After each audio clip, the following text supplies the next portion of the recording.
Isso me chamou a atenção quando ouvi pela primeira vez. Estamos lidando aqui com áreas que são, na realidade, decisões de vida ou morte para os impérios. E você não pode ir ao tribunal e processar Helmut Schmidt por fazer isso, ou processar Herrhausen por fazer isso. É preciso uma ação executiva nessas questões. E é isso que estamos observando com esses assassinatos.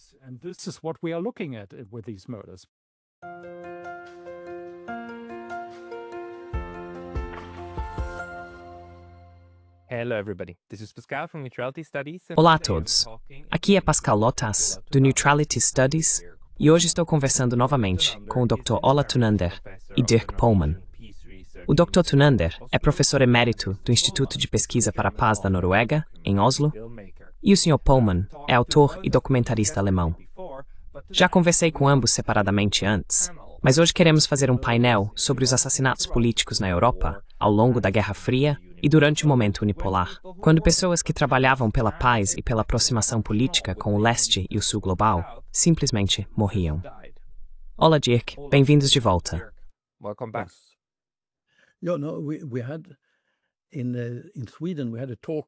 Na Suécia, tivemos uma conversa no ano passado sobre esses assassinatos políticos, especialmente sobre Olof Palme, o primeiro-ministro sueco que foi baleado na rua. Percebi que a Suécia teve, na verdade, 3 figuras importantes no cenário internacional.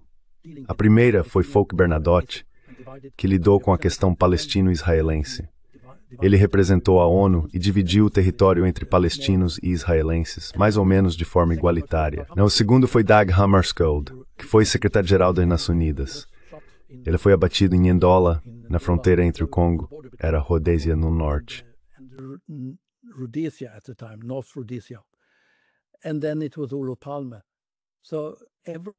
Então foi Olof Palme. Então, todo líder sueco que teve alguma importância no cenário global foi assassinado. E isso, sabe, não é algo que se aprende em ciência política, por assim dizer. Se você for um pouco crítico, acaba sendo morto. Então eu pensei, olhe para outros, Aldo Moro, por exemplo, o caso óbvio, Kennedy e assim por diante. Todos foram assassinados. E aí você tenta descobrir quem está organizando isso e percebe que existe um sistema, por assim dizer. São praticamente as mesmas pessoas por trás de todos esses assassinatos. Eles até tentaram matar Charles de Gaulle, sabe? Charles de Gaulle, they tried to kill also, you know. Muitas pessoas morreram e foram atacadas. Mas o perigo que corremos é começar a ver padrões onde na verdade é apenas coincidência. Na verdade, Edward Snowden alertou sobre isso recentemente. Mas muito importante, Dirk, em nossa última conversa apontou, veja, se todas as coincidências se encaixam na mesma categoria, então deixam de ser coincidências. E Dirk, você poderia talvez acrescentar quais outros nomes acha que deveríamos incluir nesse grupo de europeus que acabaram mortos, interrompendo todos esses esforços de reconciliação?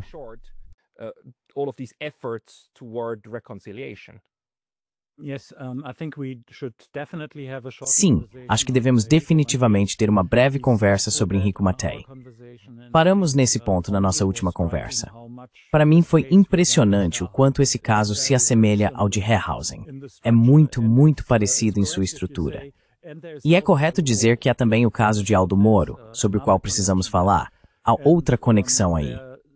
Acho que devemos observar os padrões, porque, por exemplo, eu acrescentaria outro caso, o de Helmut Schmidt, que não foi morto, mas foi afastado de seu cargo de chanceler da Alemanha no parlamento.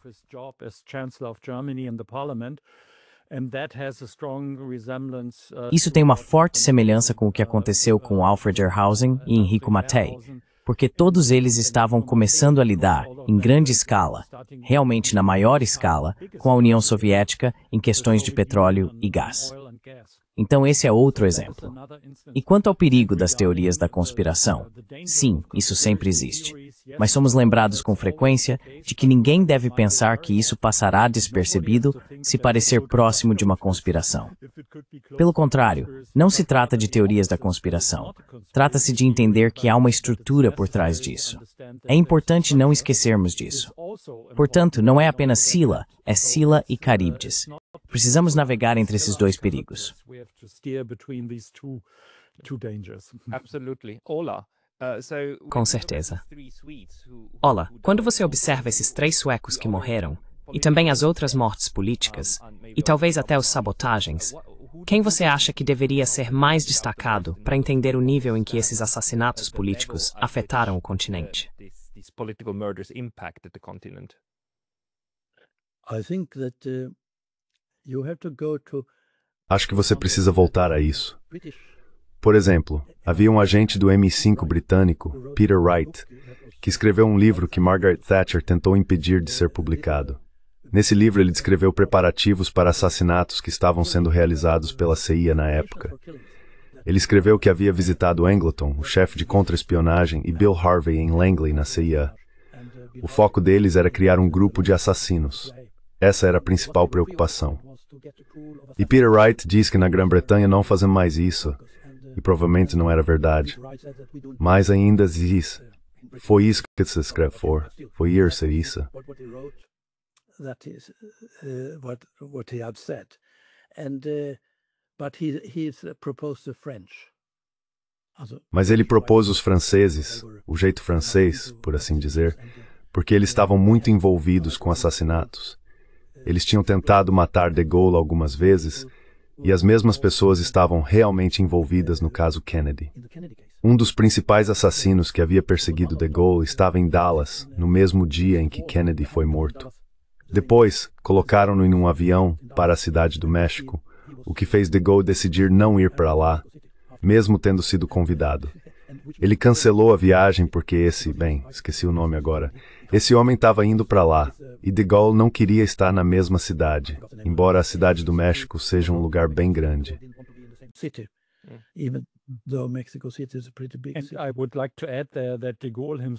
Gostaria de acrescentar que o próprio de Gaulle percebeu a semelhança. Ele fez uma breve palestra muito interessante sobre o assassinato de Kennedy, muito concisa, muito precisa, e disse que eram as mesmas pessoas. Ele descreveu como pegaram aquele comunista, Lee Harvey Oswald, que era comunista e não era comunista, e apresentou toda a cena. O que hoje consideramos uma teoria da conspiração, se você procurar na Wikipédia, ele descreveu isso. Está em um livro de Alain Peyrefitte, que era seu assessor de imprensa, e nunca foi traduzido do francês para outro idioma.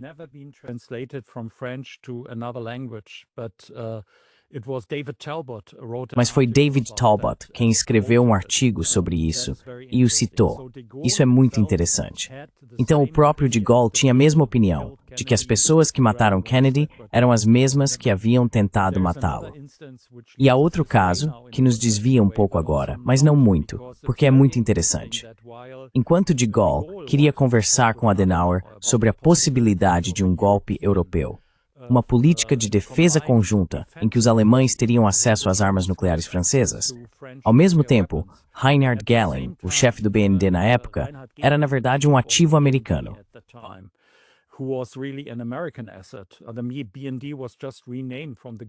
O BND havia acabado de ser renomeado da organização Gehlen da CIA para BND.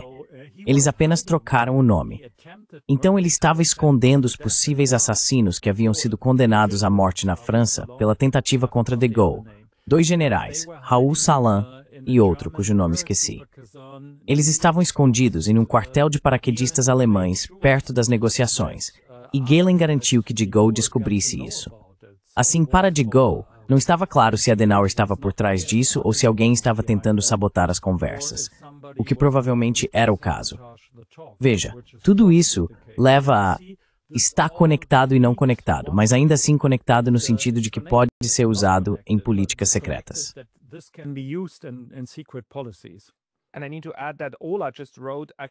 E devo acrescentar que Ola acabou de publicar uma série em 4 partes sobre o assassinato de Olof Palme. Na 4ª parte, você descreve como algumas dessas pessoas foram ameaçadas de forma muito aberta. Você conta a história de uma cena em que, acho que foi Dag Hammarskjöld, não Olof Palme, que foi convidado a ir a Israel e foi obrigado a sentar-se bem ao lado de um assassino, certo? Você poderia descrever essa cena?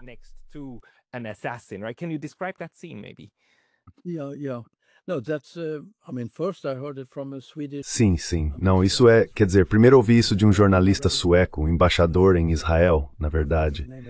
E depois li em, acho que foi, esqueci o nome, um professor em Uppsala, que tinha escrito um livro que mencionava isso. Mas a questão era que Dag Hammarskjöld, acho que foi em 1951 ou 1958, foi convidado por David Ben-Gurion para o que se poderia chamar de sua casa de veraneio ou algo assim. E ele foi colocado ao lado de um homem que não conhecia na mesa de jantar. Depois ele perguntou ao seu assistente, General Horn, acho, e disse, aquele homem era Joshua Cohen. Ele foi quem segurou a arma que atirou em Folke Bernadotte, o antigo representante sueco da ONU. Então, basicamente, Ben-Gurion estava dizendo a Hammarskjöld que se ele fizesse algo contra eles, teria o mesmo destino, também seria morto a tiros. Folke Bernadotte foi morto por essa pessoa, por esse terrorista israelense que foi reconhecido como tal. Certo, o que ele era? Desculpe, quem era o cara? Ele era um terrorista israelense e pertencia ao grupo de Shamir, acho. Mas depois ele se tornou segurança do primeiro-ministro, David Ben-Gurion. Então, sabe, quando você fala sobre terroristas, nesse caso, isso vai até o topo.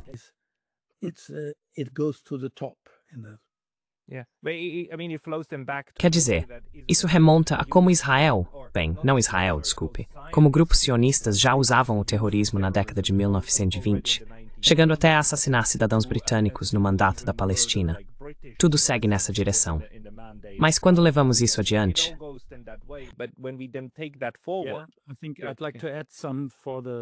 Acho que gostaria de acrescentar algo para as pessoas que não estão familiarizadas com isso, porque sempre percebo que, quando conversamos, assumimos que todos já sabem muito. E isso é um erro. Se eu conto algo aos meus filhos, eles não sabem. Então, por exemplo, Folke Bernadotte. É importante entender que ele era membro da família real sueca, uma pessoa de posição muito alta na sociedade. E também é importante saber que durante a Segunda Guerra Mundial, ele salvou cerca de 20.000 judeus por meio de negociações com Himmler. Essa é a história conhecida como os ônibus brancos, se quiser procurar no Google ou algo assim.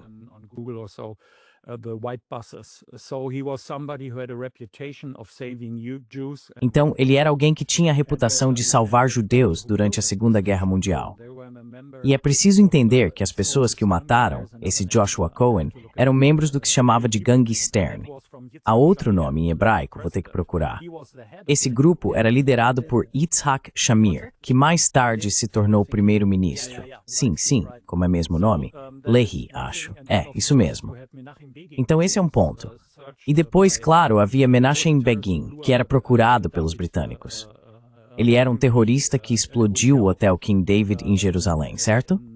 Sim, ele explodiu aquele hotel, cerca de 30 pessoas morreram, e ele era procurado pelos britânicos como terrorista por esse ato.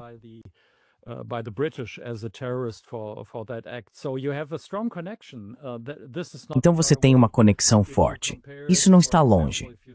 Se você comparar, por exemplo, se disser que Yasser Arafat foi um terrorista, então a semelhança permanece. Depende da perspectiva que se tem sobre isso. Terroristas são chamados de terroristas por um lado e de combatentes da liberdade pelo outro.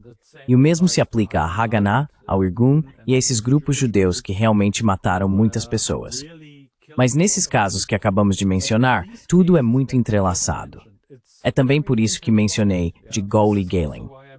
Você vê que isso faz parte de uma estrutura política profunda que raramente é discutida e que poucas pessoas conhecem. Essa história com Bernadotte. Não encontrei ninguém que soubesse dessa história quando a contei às pessoas.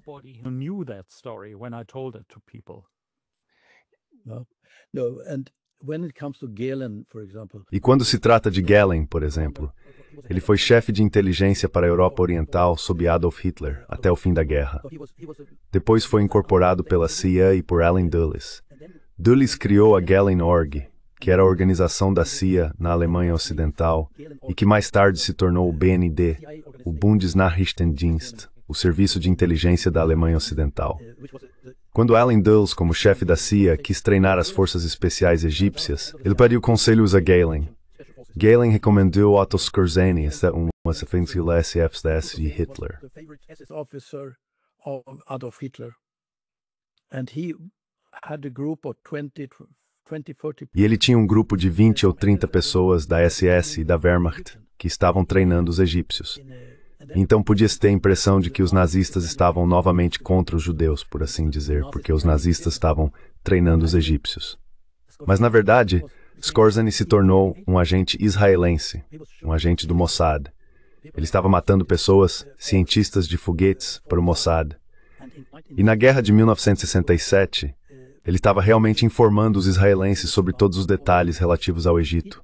Então ele era, bem, e eles tinham Adriano Monti, um intermediário italiano que também era um agente israelense. E esse homem, Monti, tornou-se o suposto ministro das Relações Exteriores, o futuro ministro das Relações Exteriores no golpe de Borghese de 1970. in the coup of Borghese in 1970. De onde? Ministro das Relações Exteriores de quê? Borghese. That's another not existing government yet. Borghese, esse é outro, ainda não estou no governo. Foi uma tentativa de golpe em 1970 e eles tomaram o Ministério do Interior e assim por diante. E então Adriano Monti foi a Madrid, onde Otto Skorzeny morava, para obter o sinal verde de Skorzeny para iniciar o golpe na Itália. Naquela época, Skorzeny era o representante da CIA em Madrid. Então pode-se dizer que eram as mesmas pessoas. E Dirk encontrou, alguns anos atrás, nos arquivos do BND, um documento dos arquivos de Skorzeny. Esse documento diz que 2 generais seniores da Força Aérea dos Estados Unidos apareceram e disseram que Kennedy era inaceitável e fraco em relação aos russos ou aos soviéticos. Is weak on the Russians or Soviets, and he, I mean, in principle, E ele, you had to take him out. quero dizer, em princípio, isso significa que era preciso eliminá-lo. E Skorzeny tinha uma espécie de sistema de esquadrão da morte, uma capacidade de ação executiva em Madrid para eliminar pessoas. E é o mesmo grupo, também usando as pessoas que Dirk mencionou antes, os franceses que tentaram matar de Gaulle. E eles também estavam presentes em Dallas em 1963, no dia do assassinato de Kennedy, e no assassinato de Dag Hammarskjöld. Então era um grupo de forças especiais no caso de Dag Hammarskjöld, o assassinato de Dag Hammarskjöld na fronteira do Congo, na Rodésia do Norte. On the border to Congo, at northern Rhodesia. Dirk, vou te perguntar em um segundo o que você pode acrescentar a isso, mas também é preciso dizer, Hammarskjöld sofreu um acidente de avião, certo? Mas o corpo dele foi encontrado longe do avião, com uma bala na cabeça. É isso? Estou entendendo direito? Am I getting that right? You are getting that right. That is first. Você está entendendo corretamente. The plane crash is Primeiro, tenho que dizer que o acidente de avião é uma história muito suspeita. Por exemplo, houve testemunhas que disseram que um pequeno avião atacou o avião de 4 motores de Dag Hammarskjöld. Todas essas testemunhas foram retiradas dos arquivos porque eram negras, africanas negras, então não foram consideradas confiáveis. Depois, como piloto tenho treinamento de piloto comercial, eu diria que, ao observar o que os pilotos fizeram, eles tentaram fazer um pouso de emergência com o avião em chamas. Oficialmente foi dito que eles estavam com a regulagem errada do altímetro. Os altímetros do avião foram enviados do local do acidente para os Estados Unidos para investigação. to J. Edgar Hoover to do the investigation. Something similar happened, by the way, to E algo semelhante aconteceu, aliás, com o voo MH17 na Ucrânia, onde os gravadores de voo foram enviados para a Grã-Bretanha para a investigação. Então, novamente, há um padrão. O que diabos está acontecendo aí? No caso de Enrico Mattei, que também morreu em um acidente de avião, a cabine de comando de seu avião foi dissolvida em ácido. Você consegue imaginar isso? Esse não é um método comum em uma investigação de acidente aéreo. Os instrumentos da cabine foram dissolvidos em ácido, no caso Mattei. Essas coisas mostram que é preciso olhar para tudo isso uma segunda vez. E no caso de Dag Hammarskjöld, ficou claro que havia um sobrevivente que foi levado a um hospital e foi tratado tão mal que morreu depois de 4 ou 5 dias. Ele era americano. E ficou evidente que Hammarskjöld sobreviveu por um tempo, porque havia terra entre seus dedos.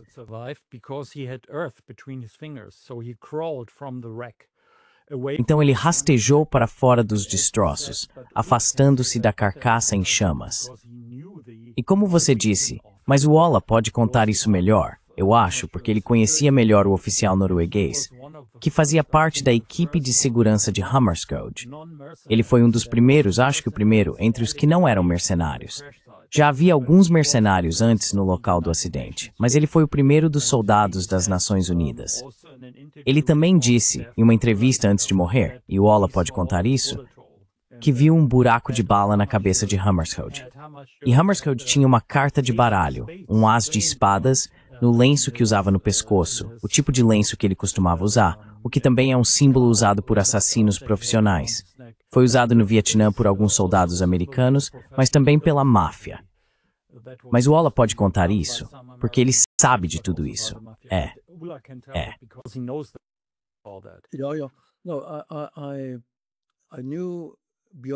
Não, eu conhecia Bjorn Egge e nós jantávamos juntos e tudo mais. Tínhamos amigos em comum. Ele foi o primeiro oficial no local do acidente, o primeiro oficial da ONU. Ele achou que parecia um buraco de bala na testa.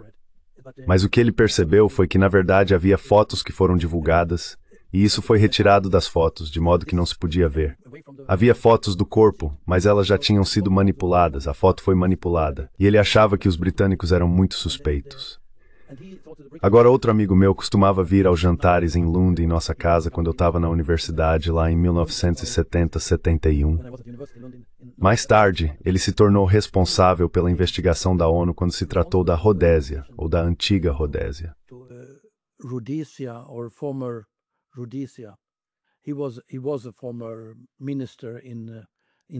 Ele foi ministro no Zimbábue, na verdade. E ele disse em uma entrevista, alguns anos atrás, que havia uma ordem clara, vinda de algum lugar, para que a Força Aérea derrubasse um avião de 4 motores que vinha do norte, exatamente no dia em que o avião foi abatido.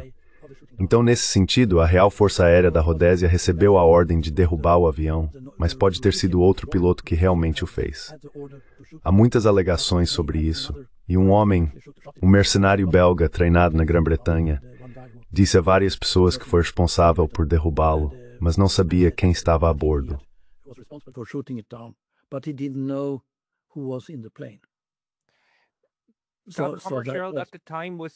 Na época, ele era o secretário-geral da ONU e, na verdade, estava trabalhando em bem. No que exatamente ele estava trabalhando? Quero dizer, o que havia de tão controverso sobre ele?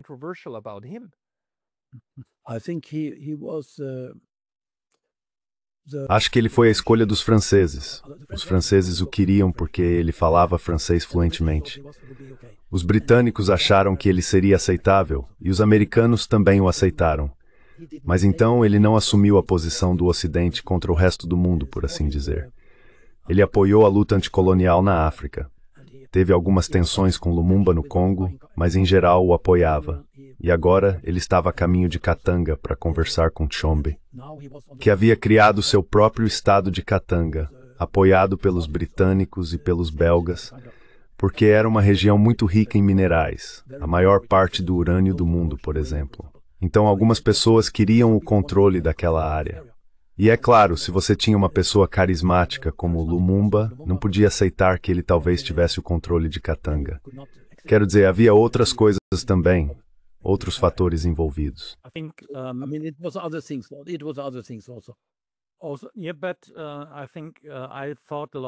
Sim, mas eu tenho pensado muito exatamente sobre essa questão, porque é importante entender por que, em cada um desses casos de que falamos, algo foi considerado importante o suficiente para matar essas pessoas. E Ola, tem um argumento muito interessante sobre isso, porque essas foram realmente execuções. Mas primeiro, com Dag Hammarskjöld, isso é bem claro. O pai dele foi primeiro-ministro da Suécia. Ele vinha de uma família muito importante, conhecida por seu serviço público. A mãe dele era uma cristã devota, muito interessada em justiça, justiça social também. Então esse é o contexto dessa pessoa. Eles consideravam Dag Hammarskjöld um burocrata, é isso que um secretário-geral é, e achavam que ele não seria perigoso.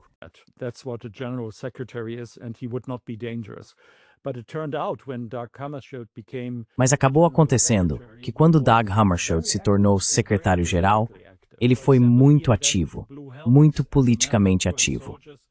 Por exemplo, ele teve a ideia dos capacetes azuis, como uma forma de usar soldados como uma força policial internacional para deter facções em guerra. E é preciso entender também que na época em que Hammarskjöld era secretário-geral, quando começou, havia exatamente 100 nações nas Nações Unidas, e cerca de 50 delas eram antigos estados coloniais. Ele não adotou a posição das superpotências e também não era apreciado pela União Soviética. Ele assumiu o comando, fez o que devia ser feito.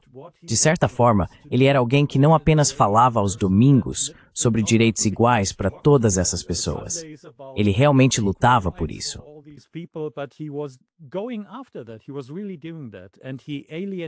Ele realmente estava fazendo isso e acabou alienando bastante os britânicos e os franceses.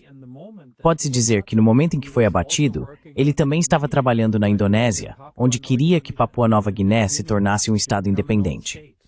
Então sempre se tratava de dar poder a essas novas nações e capacitá-las. Ele estava treinando diplomatas, fornecendo-os a esses países. Tratava-se de dar-lhes a possibilidade de se autogovernarem. Esse era o objetivo. Isso também ia contra os interesses de Allen Dulles, embora não tanto contra os interesses de John F. Kennedy, que colaborava com Dag Hammarskjöld. E John F. Kennedy também colaborava com Enrico Mattei, o que é, de certa forma, um caso semelhante.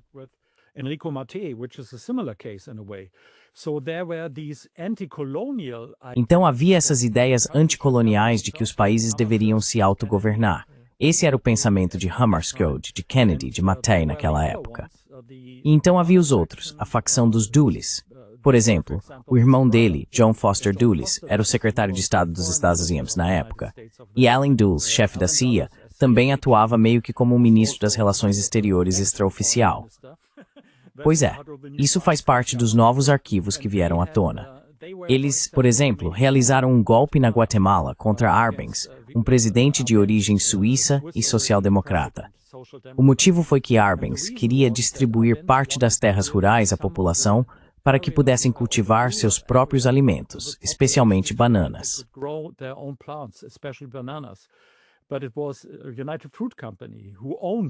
Mas era a United Fruit Company que controlava a Guatemala. E os dois irmãos Dulles faziam parte do conselho de diretores da United Fruit Company ao mesmo tempo. Então veja, existia essa rede colonial. E era exatamente contra isso que Dag Hammarskjöld lutava. Ele era alguém que estava claro e era reconhecido mundialmente, pode-se dizer, que, de certa forma, a Suécia conseguiu produzir esses dois políticos, Hammarskjöld e Palme, que não eram chefes de superpotências, mas, de certo modo, superpotências morais de seu tempo. Eu conheço uma pessoa chamada Dag, cujos pais lhe deram esse nome por causa de Dag Hammarskjöld, porque o admiravam muito.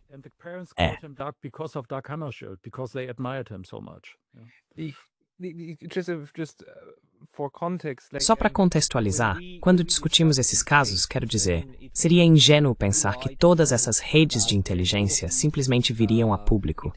Quero dizer, a CIA surgiu diretamente do OSS, certo? Uma organização da era da Segunda Guerra Mundial, que não apenas coletava informações, mas também conduzia operações secretas. E sabemos, pela forma como o poder funciona, que se você tem pequenos grupos de pessoas que são ultraviolentas ou dispostas a usar a violência extrema, elas podem alcançar resultados políticos. Então, olá, você acha que o que estamos vendo aqui é, na verdade, a forma como essas redes de grupos ultraviolentos operam?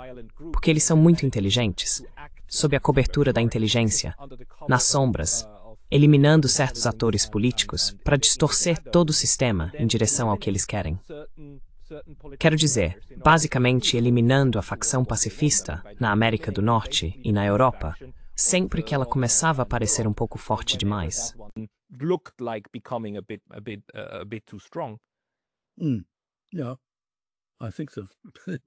Acho que sim.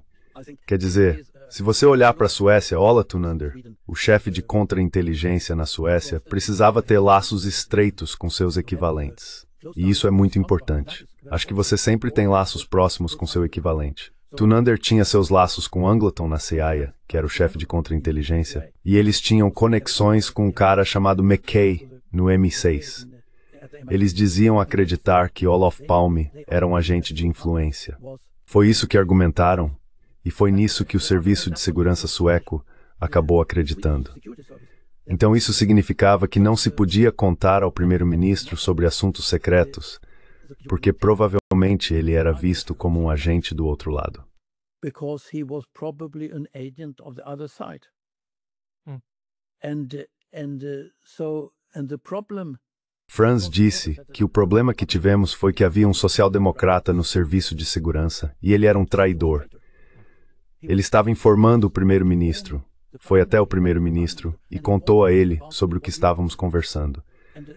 A questão era que os social-democratas da época, no início dos anos 70 e por aí, eram contra o golpe militar na Grécia.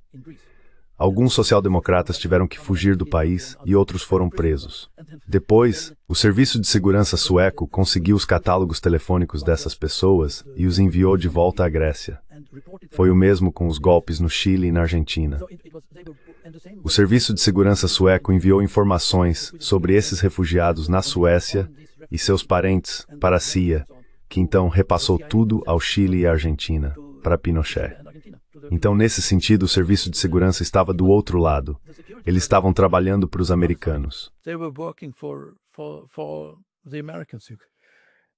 Desculpa. You have hackersinnes trutharen idiotas über Hausen para te mostrar o uselenentum de break histórias.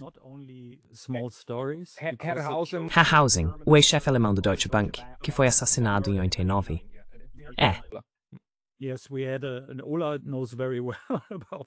Sim, Ola sabe disso muito bem. Também conversamos sobre isso em nossas conversas. Esse é o livro que estou escrevendo, com todos esses casos incluídos. E então houve Hausen. Tentei descrevê-lo como uma pessoa honesta e bem-intencionada. Há uma história que ouvi de Norbert Blüm, que foi ministro no parlamento alemão para assuntos trabalhistas e outras áreas. Ele era bem conhecido porque, embora fosse conservador, era profundamente cristão e muito contrário ao governo Pinochet. Normalmente, os conservadores na Alemanha andavam de mãos dadas com o governo chileno, mas ele não.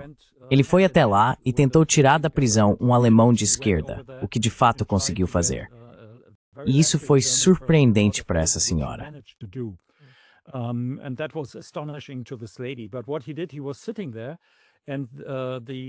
Mas o que ele fez foi o seguinte: ele estava sentado lá, e as pessoas do governo Pinochet conheciam as opiniões de Norbert Blüm. Colocaram-no perto do banheiro, por exemplo, durante o jantar. E ele também encontrou uma cabeça de cabra decepada em frente ao quarto do hotel. Isso é algo medieval, por assim dizer. Uma mensagem muito clara. Sim, muito clara. Ele estava sentado lá com Hausen e percebeu que o chefe do Deutsche Bank no Chile estava conversando com o ministro do interior chileno, dando-lhe nomes de pessoas que deveriam ser presas no Chile por serem de esquerda. Blüm percebeu isso e me contou pessoalmente. Ele informou Hausen sobre o ocorrido e Hausen apenas disse: "Eu cuidarei disso." No dia seguinte, o sujeito do Deutsche Bank foi demitido.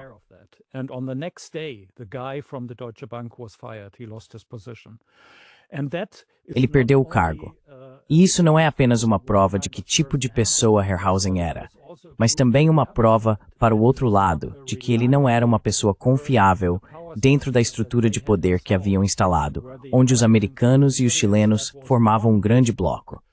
Então, se você vai lá e faz coisas assim, há consequências. Certo, há consequências, e você será colocado em uma lista. E se essa lista ficar muito longa, com muitas coisas importantes nela, bem, esta não era extremamente importante.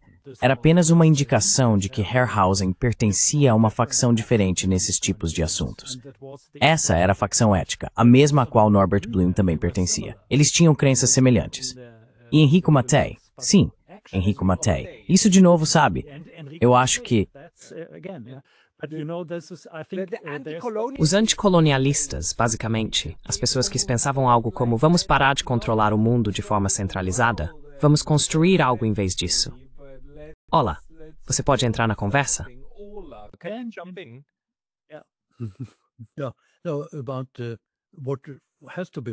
Sim.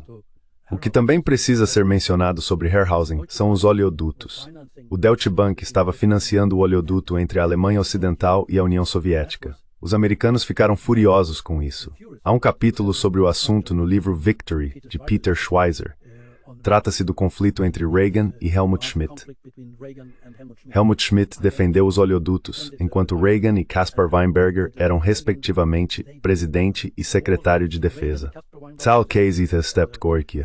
Head of the CIA, Bill Casey, they all wanted to stop the pipelines because Todos queriam interromper os oleodutos porque isso significava que poderia haver colaboração entre a União Soviética, a Europa e a Alemanha Ocidental.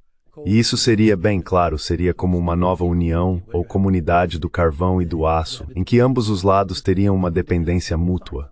Isso era inaceitável para os americanos, e eles tentaram bombardear e assim por diante.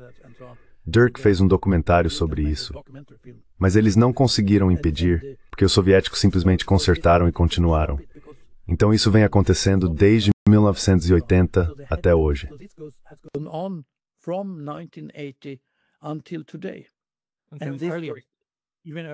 Mesmo antes disso, há outra coisa que é realmente importante. Não era apenas um gasoduto, era para ser o maior acordo econômico que a Alemanha já havia feito. Era cerca de 400 milhões por ano. Não tenho certeza sobre o período, mas era uma quantia enorme de dinheiro. Os 3 maiores bancos da Alemanha tiveram que trabalhar juntos sob a orientação do Deutsche Bank, e isso começou nos anos 70. Reagan foi quem, mais ou menos como se poderia dizer de Biden ou Trump hoje, disse: "Não, isso não vai acontecer. Não permitiremos isso." Era uma situação bastante complicada porque, por exemplo, na Europa, até Margaret Thatcher era a favor. Para ela, era apenas negócio. Ela queria os gasodutos por razões financeiras.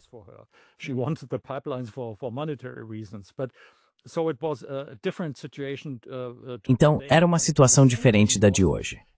Mas aconteceu a mesma coisa. Reagan enviou um grupo de diplomatas ao Deutsche Bank.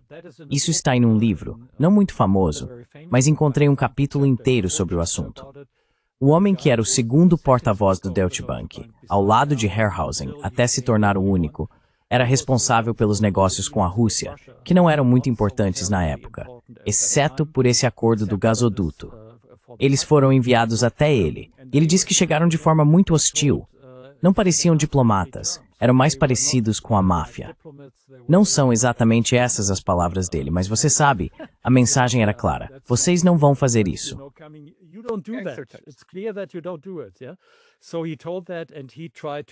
Então ele disse isso e tentou explicar aos americanos que o que os alemães fizeram não foi contra a OTAN. Não foi contra a aliança com os Estados Unidos. Era negócio. E ele achava que isso era uma justificativa suficiente. Mas, novamente, como mencionei em nossa última conversa sobre Herrhausen, eles não entendiam que essas são questões geopolíticas. E isso é algo que acho, Ola, você deveria explicar, porque me chamou muito a atenção quando ouvi pela primeira vez. Estamos lidando aqui com áreas que, na realidade, envolvem decisões de vida ou morte para impérios. Você não pode ir ao tribunal e processar Helmut Schmidt por fazer isso, ou processar Herrhausen por fazer isso. É preciso uma ação executiva nesses casos. E é isso que estamos vendo com esses assassinatos. Mas você pode explicar isso, Ola.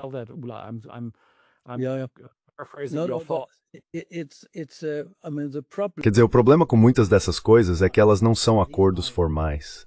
Muitas delas são, na verdade, entendimentos entre indivíduos nos níveis mais altos. E se você tem esse tipo de acordo, mas não há uma forma legal de responsabilizar quem não segue as regras, então o que resta é a força física. Então o problema é que quando as coisas se tornam tão secretas que muitas pessoas me disseram, na verdade, que generais e figuras políticas de alto escalão são informados de que quando se trata das coisas muito, muito secretas, o acima do ultra secreto, por assim dizer, você não coloca nada disso no papel.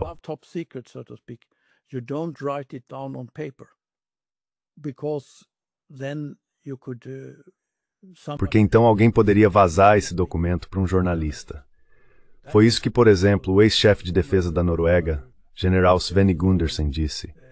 Ele foi chefe de defesa nos anos 70 e depois presidente do Comitê Militar da OTAN. Mas ele disse que não se pode colocar isso em um documento, porque o documento poderia ser vazado para jornalistas. Isso significa que, quando se trata das coisas realmente importantes, elas existem apenas como informação oral. O que quer dizer que, na prática, é preciso afastar as pessoas fisicamente.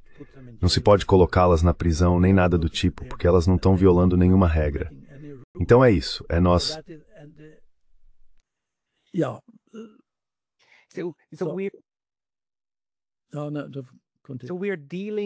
Então estamos lidando aqui com uma área de alta política, mas que não é registrada por escrito. Ela se baseia em acordos de cavalheiros. E a questão é que esses acordos de cavalheiros também precisam ser mantidos ao longo de diferentes administrações, ou por pessoas que talvez nem saibam exatamente do que se trata. Mas eles são necessários para sustentar as estruturas que estão sendo construídas. E se essas estruturas começarem a ruir, então o outro lado, aquele que quer vê-las implementadas, começará a agir de uma forma ou de outra. É isso que está acontecendo. Então alguém como a Housing ou Mattei talvez nem fizesse parte do acordo, mas por estarem colocando em risco a estrutura que algumas pessoas achavam ter estabelecido, precisam ser de alguma forma eliminados.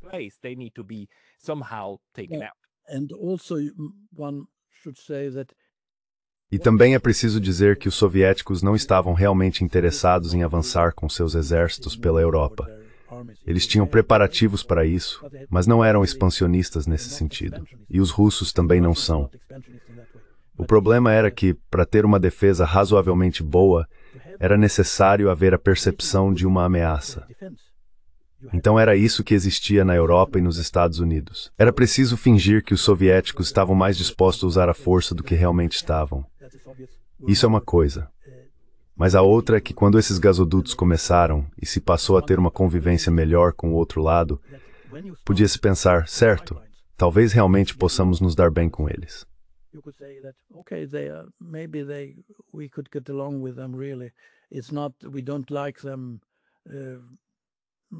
Nós não gostamos deles em particular, ou seja lá o que for, mas ainda assim, economicamente isso funciona muito bem. Mas isso não é suficiente, porque é preciso manter a percepção de uma ameaça. E foi isso que discutimos da última vez, acho, sobre os submarinos nas águas suecas. Quando os suecos, os noruegueses, os dinamarqueses e outros começaram a falar sobre uma zona livre de armas nucleares na Escandinávia, é possível olhar os documentos britânicos e ver que eles diziam: precisamos falar duramente com os noruegueses. Os noruegueses estão em uma ladeira escorregadia e os suecos são ainda piores. Precisamos mudar a mentalidade deles. E o que eles fizeram foi enviar pequenos submarinos que já estavam usando, e então eles apareceram em bases navais e arquipélagos suecos e assim por diante. E as pessoas enlouqueceram. E assustou as pessoas até a morte. Sim, exatamente.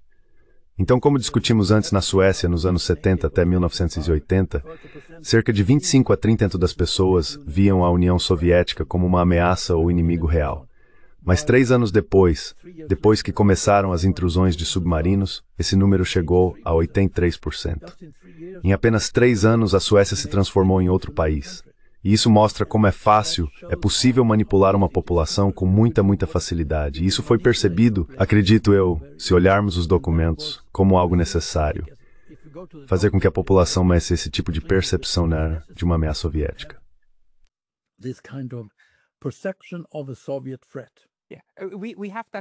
Sim, temos essa conversa na OTAN hoje também. Chama-se a necessidade de uma percepção comum de ameaça. Todos precisam entender o inimigo da mesma forma. Dirk, você tem algo a acrescentar a isso? Sim, eu tenho muita coisa para acrescentar e temo que estejamos sobrecarregando as pessoas com tantas histórias. Mas há uma coisa que eu queria mencionar. Acabei de pesquisar. O acordo que a Alemanha queria fazer com a Rússia era de 400 bilhões de marcos ao longo de 25 anos. Então dá para ver a dimensão. Era preciso fazer algo a respeito. No fim das contas, acabou sendo algo como menos de 1/100º disso. mas isso foi influência americana. É muito parecido com Enrico Mattei. Você tem esse cara que é um gestor fascinante e ele simplesmente faz bons negócios. Ele consegue bons acordos. Então, se os americanos iam a um país para perfurar petróleo naquela época, era um acordo de 50-50. 50% da receita ia para a empresa de petróleo e 50% para o próprio país. Geralmente para algum rei corrupto em benefício próprio, não para a população.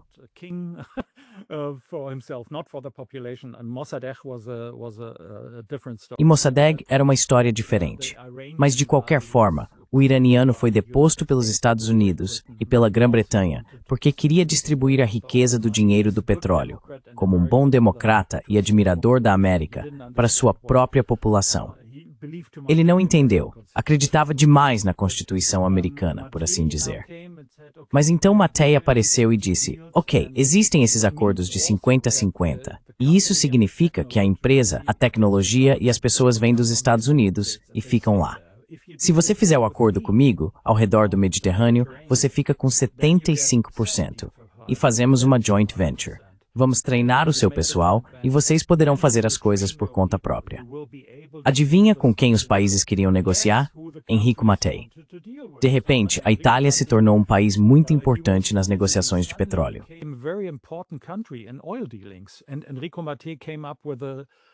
E Enrico Mattei teve a ideia das plataformas de petróleo no mar. Essa foi uma invenção da empresa italiana. Ele começou a construir petroleiros para equilibrar as negociações de preços, de modo que sempre tivesse petróleo no oceano para estabilizar as flutuações de preço. Sim, e ele também era anticolonialista, então começou a negociar com a Argélia. Ele simpatizava com o movimento de independência argelino, o que não lhe rendeu amigos em todos os lugares. É muito interessante. Aldo Moro e Enrico Mattei, há toda uma tese de doutorado sobre isso, como a Itália se tornou uma espécie de potência importante na política externa. Certo. Então você pode ver, eu tenho documentos secretos, bem, não tão secretos mais.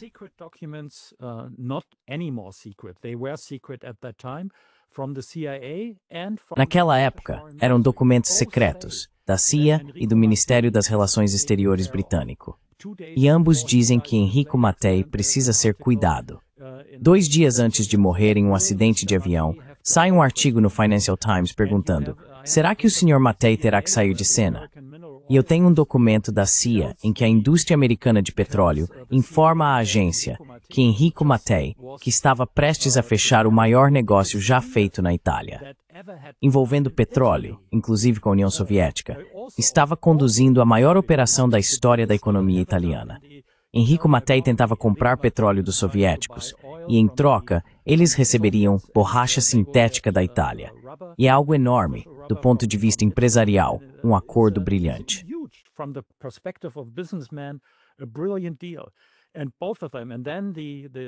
E ambos, e depois o documento da CIA vindo da indústria de óleo mineral, dizem que Enrico Mattei pode ser um vilão ainda maior do que a própria União Soviética. Tá no papel. Eles realmente o chamam assim. Então veja, há essa semelhança com os gasodutos. Se você faz negócios com a União Soviética e fecha um grande acordo que parece bom para a economia, e ao mesmo tempo tenta se posicionar, foi isso que Mattei fez, para posicionar a Itália politicamente como uma potência não colonial ao redor do Mediterrâneo. Então você entra nas águas que Ola acabou de descrever. Você ganha um ponto de laser na testa, como Dirk Polman mostrou. Ele não tinha um ponto de laser, mas um buraco de bala.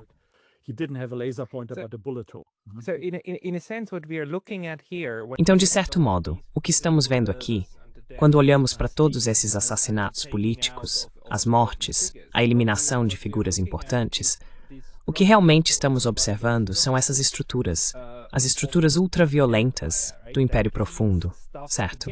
É isso que mantém as coisas unidas. Elas especialmente sustentaram essa rede cultural transatlântica que foi criada após a Segunda Guerra Mundial e, de certa forma, o modo como o Império passou do Reino Unido para os americanos.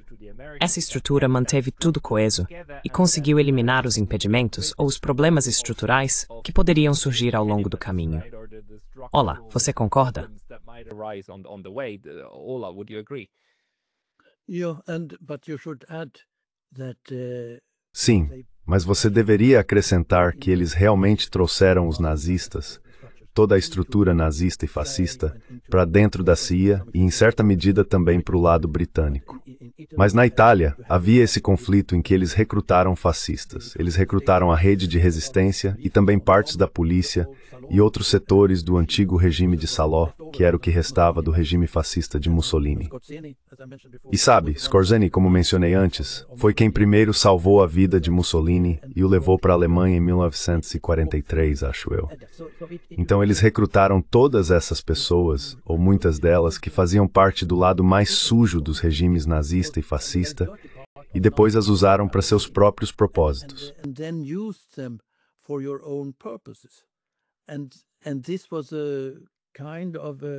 E isso foi uma espécie de, quero dizer, metade dos mais, bem, aquele que iniciou o Stay Behind na Ucrânia para tentar deter o avanço das forças soviéticas foi Skorzeny. E depois ele se tornou um assassino e um traficante de armas, também para os Estados Unidos e para os israelenses. Quem estava usando quem nem sempre é totalmente claro. Mas o documento que você encontrou no arquivo do BND, eu acho que deixa claro que havia pessoal central, ou você sabe, da Força Aérea dos Estados Unidos, altos oficiais, generais, indo até Skorzeny. E você não vai até Skorzeny por cortesia, você vai até Skorzeny para que algo seja feito. E o que eles discutem é que Kennedy é impossível de se ter. E também se pode dizer que há documentos mostrando que Skorzeny tinha contato próximo com a OAS, sabe? A Organização Armée Secrète.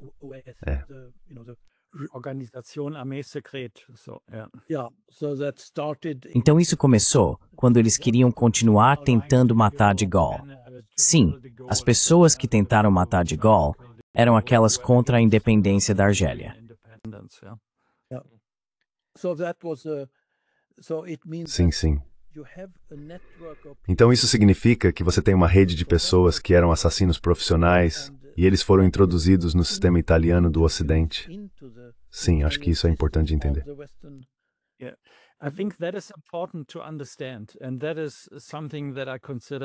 E isso é algo que considero, se eu fosse dar palestras sobre esse assunto, seria um dos pontos principais. Há uma citação de que gosto muito do diretor do filme Carlos, que é um bom filme, recomendo fortemente assisti-lo. Em uma entrevista ele disse: se você seguir os rastros dos terroristas, sempre acabará diante das portas de um serviço de inteligência. E há uma razão para isso. A razão é muito pragmática. Imagine-se no lugar de um serviço de inteligência. Um serviço de inteligência, por definição, atua à distância, na fronteira entre as ações legais e ilegais de um Estado. Sua tarefa é proteger o reino, como dizem no M6, e também ampliá-lo.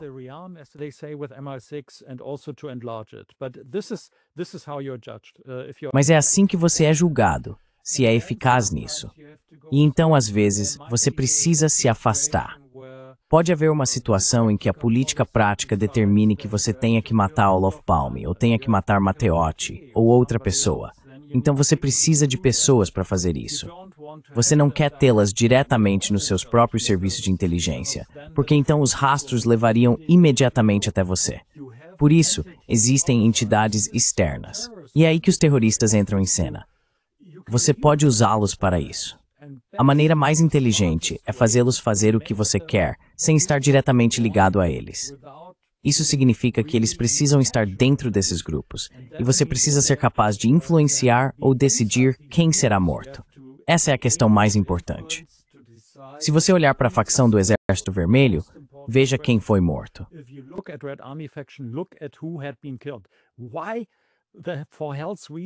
Por que, pelo amor de Deus, eles mataram Herrhausen? Por que esse homem? Se você consegue fazer isso, então tem um serviço de inteligência muito eficaz. E então você recorre a pessoas como Skorzeny. Você sabe que eles são fascistas, assassinos nacional-socialistas. Sim, mas são assassinos eficazes. E você tem bons profissionais para isso, então você os utiliza. Durante todo o meu tempo, conversei com mais de 200 pessoas de serviços de inteligência, de operações e assim por diante. Por exemplo, uma vez falei com alguém envolvido em uma operação no Vietnã. Eles usaram um assassino civil durante a Guerra do Vietnã para eliminar um general laosiano. Então veja, se você pensa nesses termos, os terroristas, ou essas pessoas, os assassinos, gente como Skorzeny, são eficazes.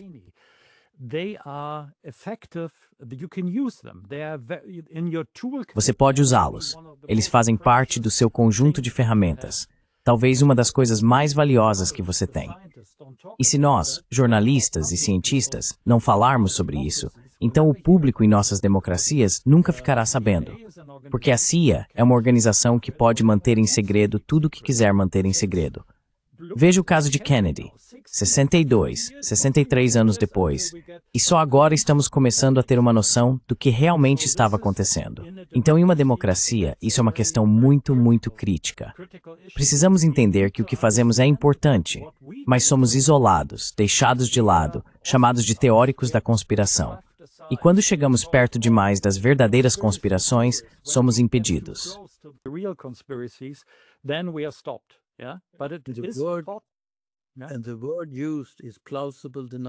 E a expressão usada é negabilidade plausível.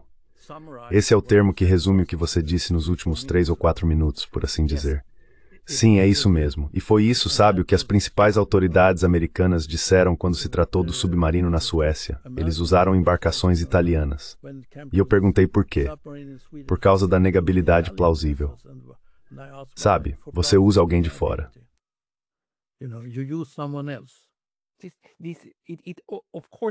Claro, tudo isso funciona em conjunto. Então, se perguntarmos hoje por que não temos mais líderes políticos europeus, como Olof Palme ou Willy Brandt, e assim por diante, parte da resposta é que eles foram eliminados, e a outra parte é que foram forçados a desaparecer. A parte difícil é claro entender o que é acidental ou incidental. Mesmo no nível da CIA, foi apenas uma agência de inteligência que disse, isso precisa acabar, ou foi algo mais em rede? Havia um entendimento político? E como isso muda ao longo do tempo, certo? Por que as pessoas tentaram se livrar desses oleodutos por meio de assassinatos políticos lá nos anos 80? Mas depois o Nord Stream 1 e 2 foram construídos de qualquer forma. E nós sabemos que os americanos odiavam isso. Sabemos agora que eles foram explodidos, certo? Mas sabemos que eles odiavam, e ainda assim algo mudou. Porque Angela Merkel, por exemplo, deixou o cargo viva. Mas isso é tão difícil de desvendar.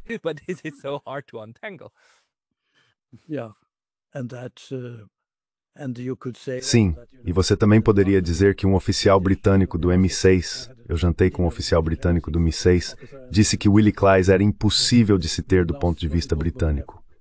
Secretário da OTAN, você tem que explicar, Ola, nem todo mundo sabe, ele era o novo secretário-geral da OTAN. E os britânicos disseram que era impossível apoiá-lo. Ele era contra a guerra na Bósnia, era contra a guerra no Iraque. E então eu perguntei, por que vocês não o vetaram? E ele disse, eles já tinham usado o veto.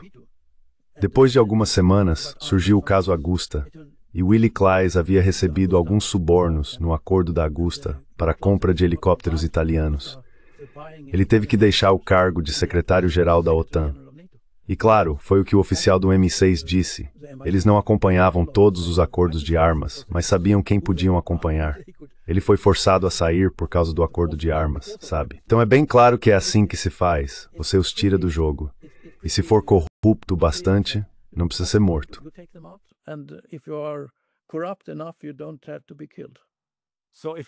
Então, se você não quer ser morto, tem um pequeno caso de corrupção que possa ser usado contra você.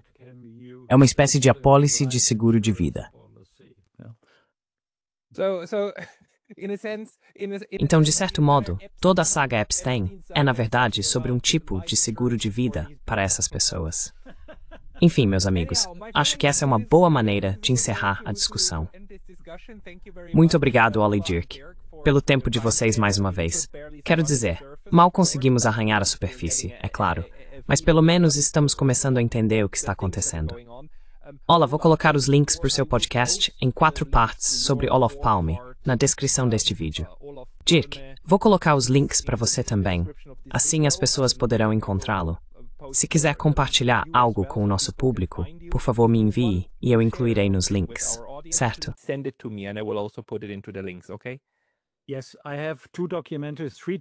Sim, eu tenho 2 documentários, na verdade 3 documentários. Um deles se chama Ready for Service. É sobre o uso de nazistas e fascistas por serviços de inteligência e realmente aprofunda o assunto que discutimos, mas de uma forma muito mais detalhada do que você provavelmente já viu. Também tem um sobre o golpe Borghese em 1970, que quase ninguém conhece, um caso muito interessante. E ainda o sobre os oleodutos, meu documentário mais recente, que acabou de me ser enviado novamente em inglês. Ele também está disponível em inglês, eu não sabia disso. Então terei todos esses disponíveis em inglês para que você possa assisti-los. Maravilhoso. Wonderful.